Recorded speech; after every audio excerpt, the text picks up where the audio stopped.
کہتے ہیں کہ انسان جس جگہ ایک بار جاتا ہے زندگی میں دوسری بار بھی اسی جگہ ضرور جاتا ہے، اور مجھے اس بات پر اس دن یقین آیا جب 16 سال بعد مجھے اپنے پرانے محلے جانا پڑ گیا۔ میں اتنے سال بعد اچانک اس محلے میں آیا تھا، سب کچھ بدل چکا تھا۔ یہ وہ محلہ تھا جہاں میں نے اپنا بچپن، اپنی زندگی گزاری تھی۔ پھر ابو کا تبادلہ ہو گیا اور ہم نے یہ شہر ہمیشہ کے لیے چھوڑ دیا تھا، اور آج جب اتنے سال بعد ایک بار پھر اسی محلے میں واپس آیا ہوں تو ایسا لگتا ہے جسے کچھ بھی پہلے جیسا نہیں ہے۔ میں پرانی گلیوں میں چلتا جا رہا تھا، وہاں کوئی مجھے نہیں جانتا تھا۔ چلتے چلتے ایک پرانے گھر کے سامنے میرے قدم خود بخود رک گئے۔ اس گھر کی ساری دیواریں ٹوٹ چکی تھی اور دروازہ بھی پرانا ہو چکا تھا۔ اس گھر کو دیکھ کر مجھے بہت کچھ یاد آنے لگا۔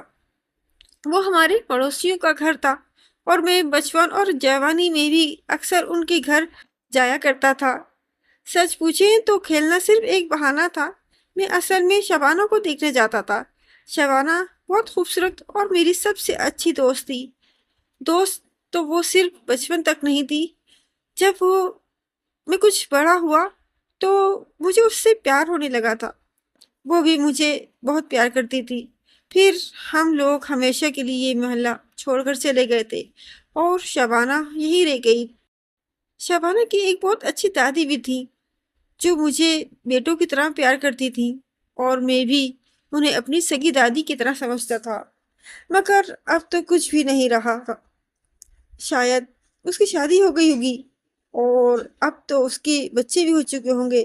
اتنے سال جو گزر چکے تھے، اور اس کی دادی تو اب یقیناً فوت ہو چکی ہوں گی، کیونکہ وہ تو اس وقت بھی بہت بوڑھی اور کمزور تھی، اور اب تو اتنے سال گزر گئے اور مجھے اس بات پر بھی یقین نہیں تھا کہ یہ گھر اب بھی ان کا ہے یا وہ بھی گھر چھوڑ کر چلے گئے تھے۔ پھر بھی بے اختیار میں نے دروازہ کھٹکھٹایا۔ تھوڑی دیر بعد دروازہ کھلا، اور جس نے دروازہ کھولا تھا اسے دیکھ کر میری سانس گلے میں اٹکنے لگی۔ میں صدمے اور حیرت سے اسے دیکھے جا رہا تھا۔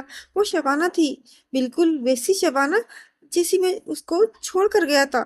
وہ بالکل نہیں بدلی تھی، نہ اس کا چہرہ، نہ رنگ، اور نہ ہی اس پر وقت گزرنے کا کوئی اثر ہوا تھا۔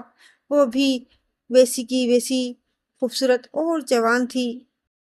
مجھے دیکھ کر اس نے اداسی سے کہا، تم آ گئے باسط، اتنے سالوں سے میں تمہارا انتظار کر رہی تھی۔ تم یوں بنا بتائے چلے گئے تھے، اور ایسے بھی کوئی جاتا ہے کیا؟ میں نے اس کی بات سن کر کچھ شرمندگی سے سر جھکا لیا اور معذرت کرتے ہوئے بولا، آئی ایم سوری شبانہ، اس وقت حالات ہی کچھ ایسے تھے، اور یہی وقت کا فیصلہ تھا کہ ہم دونوں 16 سال جدا رہے۔ میری بات سن کر اس نے اپنی آنکھیں صاف کی اور بولی، چلو ابھی یہیں کھڑے رہو گے یا اندر بھی آؤ گے؟ شبانہ کی بات پر میں اندر ان کے گھر چلا گیا۔ ان کا پرانا گھر بالکل ویسا تھا جیسے 16 سال پہلے تھا، کچھ بھی نہیں بدلا تھا۔ میں اندر جاتے ہوئے گھر کا جائزہ بھی لیتا رہا۔ پھر چلتے چلتے میں اچانک ٹھٹک کر رک گیا۔ میری جو سامنے نظر پڑی تو میں شاکڈ ہو گیا۔ سامنے ایک چارپائی پر شبانہ کی دادی بیٹھی تھی۔ میں اس کی دادی کو زندہ دیکھ کر حیران تھا۔ اتنے سال بعد نہ صرف وہ زندہ تھی بلکہ ویسی ہی کی ویسی تھی۔ میں آنکھیں پھاڑے انہیں دیکھے جا رہا تھا، ایسا کیسے ممکن تھا؟ پھر میں نے اس کی دادی کو سلام کیا۔ دادی نے مسکراتے ہوئے میری طرف دیکھ کر کہا، کیسے ہو باسط؟ اتنے سال بعد کیسے یاد کیا ہم غریبوں کو؟ میں دادی کی بات سن کر مزید حیران ہو گیا۔ انہوں نے صرف ایک نظر دیکھ لینے پر ہی مجھے پہچان لیا تھا، جبکہ میری شکل اتنے سالوں میں کافی بدل چکی تھی، اور جب میں یہاں سے گیا تھا تب میرے چہرے پر داڑھی بھی نہیں تھی۔ میں ان کی یادداشت پر کافی حیران ہوا، پتہ نہیں کیوں، لیکن میرا دل کہہ رہا تھا کچھ غلط ہے۔ میں نے مسکراتے ہوئے کہا، میں ٹھیک ہوں، آپ کیسے ہیں دادی؟ پھر دادی نے میرا ہاتھ پکڑ کر مجھے اپنے پاس بٹھایا۔ اسی وقت شبانہ نے اپنے ملازم کو آواز دے کر کہا، ناظم چائے لے کر آ جاؤ۔ میں شبانہ کی بات سن کر ایک بار پھر حیرت میں ڈوب گیا۔ ناظم ان کے گھر کا کافی پرانا ملازم تھا، اور وہ اس وقت بھی انہی کے گھر کام کرتا تھا جب ہم چھوٹے تھے، اور آج اتنے سال بعد بھی اسی گھر میں ملازم تھا۔ میرے لیے یقین کرنا مشکل ہو رہا تھا۔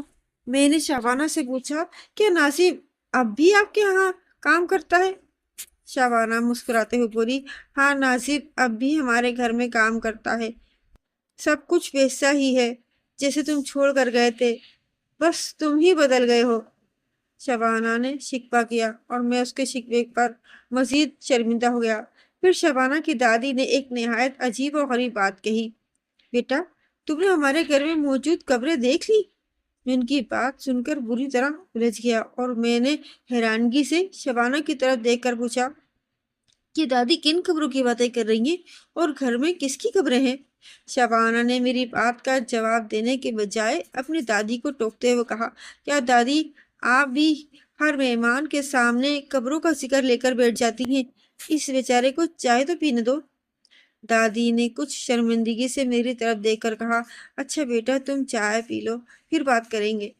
لیکن میں بری طرح الجھ چکا تھا، آخر کیا تھا جو میری سمجھ میں نہیں آ رہا تھا۔ میں وہیں دادی کے ساتھ بیٹھ کر باتیں کرتا رہا۔ دادی نے شکوہ کرتے ہوئے کہا، تم اتنے بڑے آدمی بن گئے، دوبارہ اس محلے میں آئے ہی نہیں، ہم تمہارا انتظار کرتے رہے۔ میں نے دادی کو سمجھاتے ہوئے کہا، دادی بس حالات ہی کچھ ایسے ہو گئے تھے کہ دوبارہ آ نہیں سکا۔ میرا بہت دل کرتا تھا میں آپ کے پاس آؤں اور آپ سب سے ملوں۔ دادی نے بڑی محبت سے میرا گال تھپتھپایا۔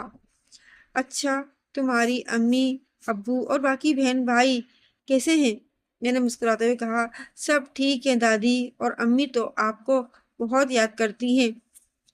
پھر میں نے شبانہ کی طرف دیکھ کر کہا، شبانہ تم نے اب تک شادی کیوں نہیں کی؟ میری بات پر شبانہ نے دکھ بھرے لہجے میں کہا، میں تو تم سے شادی کرنا چاہتی تھی، تمہارے علاوہ کسی اور سے کیسے شادی کر سکتی تھی، اور تم مجھے چھوڑ کر چلے گئے تھے۔ شبانہ کی بات پر میرے پرانے زخم تازہ ہو گئے۔ پھر ان کے گھر کا ملازم ناظم چائے لے کر آیا تھا۔ میں ناظم کو دیکھ کر ایک بار پھر الجھ گیا، کیونکہ ناظم اب بھی ویسا تھا جیسے 16 سال پہلے تھا۔ وہ بالکل نہیں بدلا تھا اور نہ ہی اس کی عمر بڑی تھی، اور میں سوچ رہا تھا کیا اس گھر میں رہنے والوں پر وقت گزرنے کا بالکل اثر نہیں ہوا؟ سب کے سب ویسے ہی جوان تھے جسے میں انہیں چھوڑ کر گیا تھا۔ اب تو مجھے یقین ہو گیا تھا کہ کچھ نہ کچھ واقعی عجیب ہے۔ ناظم نے چائے رکھ کر مجھے دیکھا اور خوش ہوتے ہوئے بولا، باسط بابو آپ اتنے سال بعد ہمارے گھر کا راستہ کیسے بھول آئے؟ وہ بالکل ویسا ہی تھا، ویسی ہی آواز، ویسا ہی لہجہ۔ میں نے کہا، یار ناظم تم تو بالکل نہیں بدلے، اتنے سال بعد بھی بالکل ویسے ہی ہو جیسے پہلے تھے۔ اور میں چائے اٹھا کر پینے لگا۔ چائے کے دوران شبانہ اور ناظم وہیں بیٹھ گئے اور میرے ساتھ باتیں کرتے رہے۔ میں دادی کے ساتھ بھی باتیں کرتا رہا۔ ہم سب کو پرانا وقت یاد آ رہا تھا اور پرانی باتیں کرتے رہے۔ اسی دوران دادی نے ایک عجیب و غریب واقعہ سنایا، بیٹا آج سے 7 سال پہلے 12 دسمبر 2004 کی صبح ہمارے گھر میں 2 چور آئے تھے اور انہوں نے ہم سب کو پکڑا اور گھر کا سارا سامان لے گئے۔ پھر ان چوروں نے ہم تینوں کو رسیوں سے باندھ دیا اور بندوقیں نکال کر ہم تینوں کی طرف بڑھے۔ دادی واقعہ سناتے سناتے رک گئی۔ میں سانس رو کے ان کا واقعہ سن رہا تھا۔ پھر میں نے ان سے پوچھا، دادی پھر کیا ہوا؟ ان چوروں نے کیسے چھوڑا تھا آپ کو؟ میری بات سن کر دادی نے اداسی سے اپنا دوپٹہ سر پر لیا اور بولی، پتہ نہیں بیٹا آگے کیا ہوا تھا، مجھے کچھ خاص یاد نہیں، اب بوڑھی ہو چکی ہوں، یادداشت بھی کمزور ہے۔ میں نے مسکراتے ہوئے ان سے کہا۔ کچھ دیر تک میں ان کے ساتھ باتیں کرتا رہا، پھر چائے پی کر میں جانے کے لیے کھڑا ہوا۔ دادی، شبانہ اور ناظم بھی کھڑے ہو گئے۔ پھر میں نے دادی اور شبانہ سے کہا، چلو اس وقت چلتا ہوں، اگر زندگی رہی تو پھر ملیں گے۔ میں نے جانے سے پہلے شبانہ کی طرف دیکھا، اس کی آنکھوں میں بے پناہ اداسی تھی۔ میں اس سے نظریں نہیں ملا سکا۔ پھر میں واپس جانے کے لیے مڑا تو دادی نے پیچھے سے آواز دے کر کہا، رک جاؤ بیٹا، قبریں تو دیکھتے جاؤ۔ میں نے کچھ الجھ کر دادی کو دیکھا اور پھر دادی نے سامنے کی طرف اشارہ کرتے ہوئے کہا، بیٹا بو رہی قبریں۔ میں نے نظریں اٹھا کر سامنے دیکھا تو گھر کے پچھلے حصے کی طرف ایک درخت کے نیچے کچھ قبریں تھیں۔ میں بری طرح الجھ گیا کہ گھر کے اندر کس کی قبر ہو سکتی ہیں، کیونکہ جب میں بچپن میں وہاں آتا تھا تو یہاں کسی کی قبریں نہیں تھی۔ دادی نے کہا، چلو بیٹا، چل کر دیکھ لو، سوچ کیا رہے ہو؟ دادی کی بات پر میں ان قبروں کی طرف جانے لگا۔ شبانہ، ناظم اور دادی بھی میرے پیچھے پیچھے آنے لگی۔ میں ان قبروں کے پاس پہنچ گیا۔ وہ 3 پرانی قبریں تھیں جن پر حد سے زیادہ مٹی اور کچھ جڑی بوٹیاں اگ آئی تھیں۔ ان تینوں قبروں پر ایک ایک تختی لکھی ہوئی تھی۔ ہر تختی پر مرنے والے کا نام تھا۔ میں ان تختیوں کے پاس پڑھنے گیا۔ پہلی قبر کی تختی کی طرف میں نے دیکھا تو اس پر نام پڑھ کر مجھے لگا جسے اگلا سانس بھی نہیں لے سکوں گا۔ اس تختی پر لکھا تھا، نورا دادی، وفات 12 دسمبر 2004۔ میری آنکھیں خوف اور حیرت سے پھیل گئیں، دل کی دھڑکنیں تیز ہو گئیں۔ میں نے دوسری قبر کی تختی کی طرف دیکھا تو ایک اور صدمہ لگا جس پر لکھا تھا، ناظم علی، وفات 12 دسمبر 2004۔ ڈر اور خوف کے مارے میں پسینہ پسینہ ہو گیا۔ میرا پورا وجود کانپ رہا تھا۔ میں نے دھڑکتے دل کے ساتھ جلدی جلدی تیسری قبر کا کتبہ دیکھا تو میرے لیے سانس لینا مشکل ہو گیا، اور اس پر لکھا تھا، شبانہ اسلم، وفات 12 دسمبر 2004۔ میرا دل خشک پتے کی طرح کانپ رہا تھا۔ اس کا مطلب دادی، شبانہ اور ناظم مر چکے تھے۔ میں نے ڈرتے ڈرتے پیچھے دیکھا، پیچھے کوئی بھی نہیں تھا، سب غائب تھے۔ میں خوف سے کانپتے ہوئے تیزی سے وہاں سے جانے لگا۔ میں اب تک مرے ہوئے لوگوں کے ساتھ تھا، یہ سوچ کر ہی میرا وجود کانپنے لگا۔ شبانہ کی دادی، ناظم اور شبانہ مر چکے تھے، اور 12 دسمبر 2004 کے دن جب وہ چور ان کے گھر آئے تھے تو ان چوروں نے شبانہ، دادی اور ناظم کو مار دیا تھا۔ میرا دل بہت اداس اور خوفزدہ تھا۔ میں بھاگتا ہوا اس پرانے خوفناک گھر سے باہر نکل گیا، اور اس دن کے بعد دوبارہ کبھی اس محلے میں نہیں گیا۔